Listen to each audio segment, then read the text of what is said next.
Thank you. When I am vibrating in a high place, it is both intensely personal and delightful, and it's also, I have this tremendous sense of openness, and love pours from me, and I experience love from others. Well, what you're experiencing is, first of all, alignment with Source. Mm-hmm. And so a lot of what you just said is about that interplay. Yes. But you have to understand that when you're on that disc, then you have access to others who are also on that disc. Yes. And so what a glorious co-creative experience that is. It is. And I guess the nature of my question is, when I experience negative emotion, is an intensely personal thing for me in which I identify it. Always. And I make the decision to go to a higher place, to go to a higher disc. Good.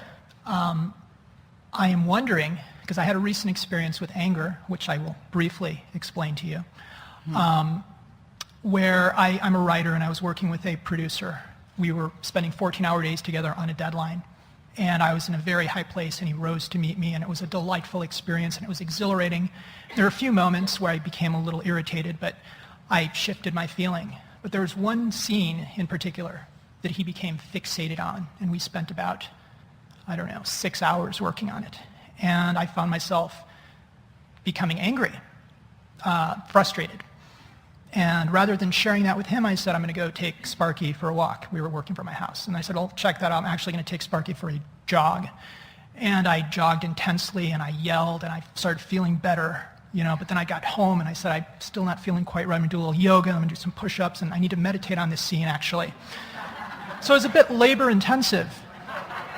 But I actually got to a place where I was vibrating high again. So my question is, I don't feel compelled to share my negative emotion with someone driving past me or anything like that. But is there a way, or do you have a suggestion where someone, and we actually, this process ended up in a place where he actually told me that he loved me by the end of this process. So is there a way to convey to someone whom I love that I'm experiencing a little anger right now, because I'm very nonspecific when I'm experiencing this feeling. Is there a way to say I'm experiencing some anger right now, and to let us, rather than just make it personal, to invite that person to say, let's try a different scene. I'm a little frustrated right now. Well, this goes back to what we were saying earlier, that unless you're on the same vibrational wavelength, then almost anything you say is going to be misunderstood. Okay. So the conversation is more to help you than it is to help them understand.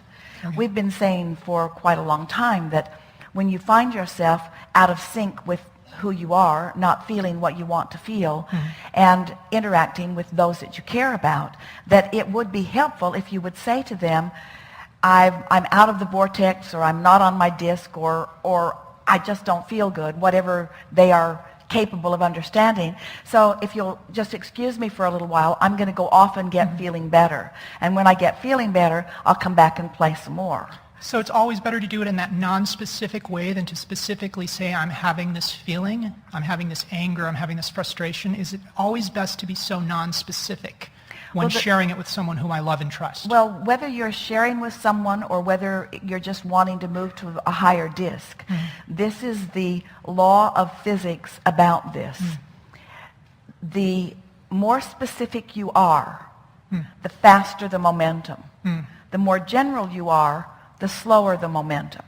So if it's something that you want to perpetuate, get specific. If it's something that you don't want to perpetuate, become general. Okay, and that's what I've been doing, and it seems to work. It was just a lot of calisthenics that were involved in for that particular event.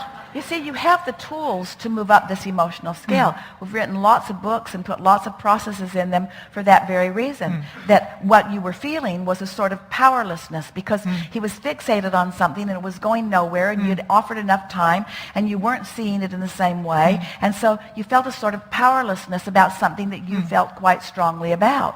And he felt equally strongly about it, and he was in a position of more control than you were, and so you felt this feeling of powerlessness. Well, the next logical thing, so now think about it. We love where this is leading. So think about it. Do you accept that have we come to the place where you can sort of kind of even maybe want to hopefully accept that the source within you is up here in this high-flying place, and that that's where source is, and everything that you want is there, and that that vibration is calling you upward? Can you accept that? And that if it were not for that thing you're doing that has got a different momentum going, you would be easily going upward. So let's just accept, because it is accurate, that you're always being called upward to all that you have become. So let's say that because of what's going on, you're in this place of powerlessness, just temporarily, and you don't take well to it because you're not there often, and it isn't who you are or what you want, but nevertheless, there you were. You sort of kind of got ground into it because of the influence of what you were observing over a long period of time during that day. So there you were, feeling powerlessness. Now, isn't it nice that since the source within you is calling you upward, that you would be called upward from powerlessness, lack of control, into anger? It is so logical to us that anger, and if there was nothing else introduced into the equation, you would be called into frustration, and then into believing, and then into hoping, and then into knowing, and then into love, as you were. In other words, it does not have to be the rough ride that it often is. And what we are proclaiming to you today is sort of a new conversation that we're all having together. The sooner that you just let go and fall out of that airplane, the quicker you're going to be called up into that alignment. It just happens that way. It just happens that way. It's the struggle that slows it down. It's the trying that slows it down. It's the defending and justifying that slows it down. And it doesn't sound like you were doing too much of that, because what you wanted was just to feel better. So now ask your question again in light of everything that we just said.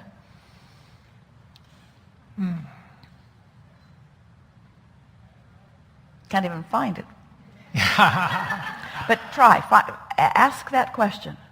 Is there a way to easily shift my feeling and not have to include another person? I actually, now it's not even a question now. It's very clear to me that I don't have to necessarily express what I'm feeling specifically. It just comes to the It's more of a point where statement, all you care about is how you feel. All I care about is how I feel. Which means you don't care if he understands.